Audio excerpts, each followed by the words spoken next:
ডাক্তারে যদি 150 জন রুগী দেখে সে তো রড সিমেন্টেই লিখবে ওষুধের জায়গায়। আমি এখানে একটা প্রকৃত ঘটনা বলতে চাই। চট্টগ্রামে একজন রিক্সাওয়ালা তার রোগ নিয়ে ডাক্তারের চেম্বারে ঢুকলো। ডাক্তার সাহেবকে বিস্তারিত বর্ণনা করলো যে আমার এই রোগ। ডাক্তার সাহেব তখন ওষুধ স্লিপ লিখবে। তখন এসে ঢুকলো, ডাক্তার সাহেব নতুন বাড়ি করছিল।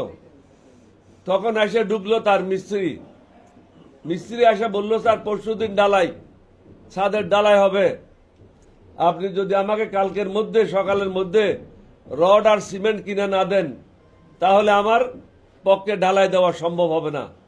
তখন ডাক্তার সাহেব বলল, অবশ্যই তোমাকে রড আর সিমেন্ট দেওয়া হবে। তখন তিনি করলেন কি, ওষুধের স্লিপের উপরে লিখে দিলেন 200 বস্তা সিমেন্ট 10 টন রড। এটা নিয়ে রিক্সাওয়ালা লেখাপড়া জানে না, সে ওষুধের দোকানে গেল। ওষুধের দোকানে গিয়ে স্লিপটা দিল। বলে, ভাই আপনি তো ভুল জায়গায় চলে আসছেন, আপনি তো নতুন বিল্ডিং করতেছেন, এখানে তো রড সিমেন্টের কথা লেখা আছে। বলে যে, ভাই আমি তো অসুস্থ লোক, ডাক্তারের কাছে গেছিলাম ওষুধের জন্য। এই হলো দেশের অবস্থা। একজন ডাক্তারে যদি 150 জন রুগী দেখে সে তো রড সিমেন্টেই লিখবে ওষুধের জায়গায়। কারণ একটা লোকের ব্রেন কতক্ষণ কাজ করে। সুতরাং আমি অনুরোধ করব উপদেষ্টাকে, ডাক্তারদের সাথে বসেন, তাদের সাথে সমন্বয় করেন। বিদেশে কোনো ডাক্তার 15 থেকে 20 জনের উপরে রুগী দেখে না, আর আমাদের এখানে 100 থেকে 150 জনের নিচে কেউ রুগী দেখে না, সকাল 7টা থেকে রাত্রে 3টা পর্যন্ত। তাহলে 2 ঘন্টা 3 ঘন্টা ঘুমিয়ে আপনি কিভাবে রুগীদের প্রতি ন্যায় বিচার করবেন?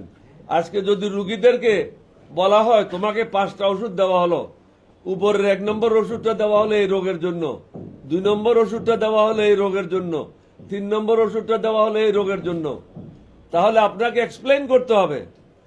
এখন আগের যুগ নাই, মানুষের ঘরে গেলেই তারা গুগলে ঢুকতে পারে ওষুধগুলি কি জন্য দিয়েছে এবং এগুলি কাজ হচ্ছে কিনা, তাকেও এটা দেখার সুযোগ করে দিতে হবে।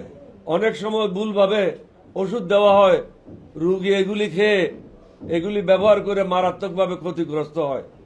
এটার কারণ হচ্ছে আপনারা 18 থেকে 19 ঘন্টা রুগী দেখেন বা কাজ করেন, হসপিটাল করেন, রুগী দেখেন, তারপরে আপনারা নিজের জীবন আছে।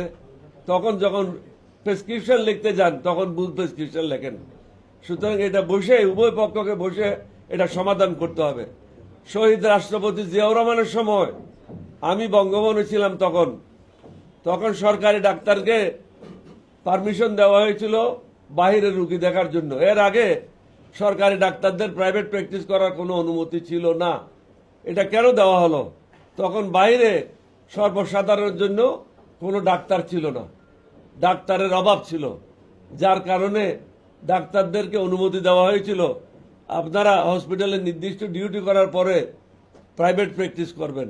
এখন তো ডাক্তারের ছড়াছড়ি, ডাক্তার তো বাইরে চলে যাচ্ছে। সুতরাং এখন তো সেই সমস্যা নাই। একজন ডাক্তারকে 15-20 জনের উপরে রুগী দেখতে দেওয়া যাবে না।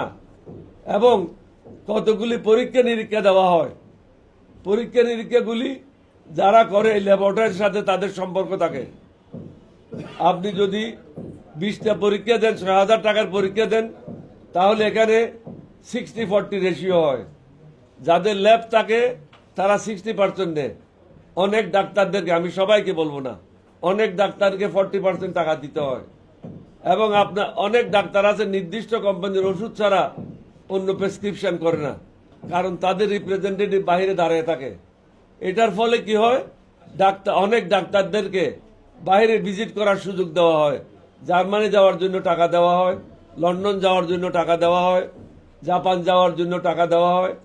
অনেকগুলি অনৈতিক কাজ বিভিন্ন সেক্টরে হচ্ছে। বর্তমান সরকারকে এগুলি দেখতে হবে।